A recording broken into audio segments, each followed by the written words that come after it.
Alafu nishagundua kitu. Wale watu ambao washakosana na wazazi wao ndio wanajifanya busy sana na maisha.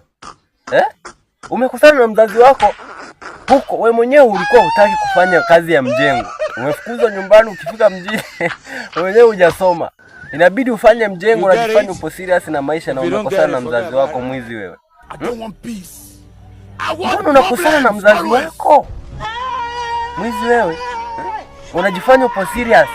Twende unajua kukoroga zege vizuri Twende unajua kilimo vizuri mwizi. Na umekosana na mzazi.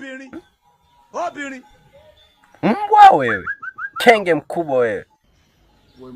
Kukosana na mzazi sio shida. Unajifanyaje unakuwa busy? Kisha umekosana na mzazi.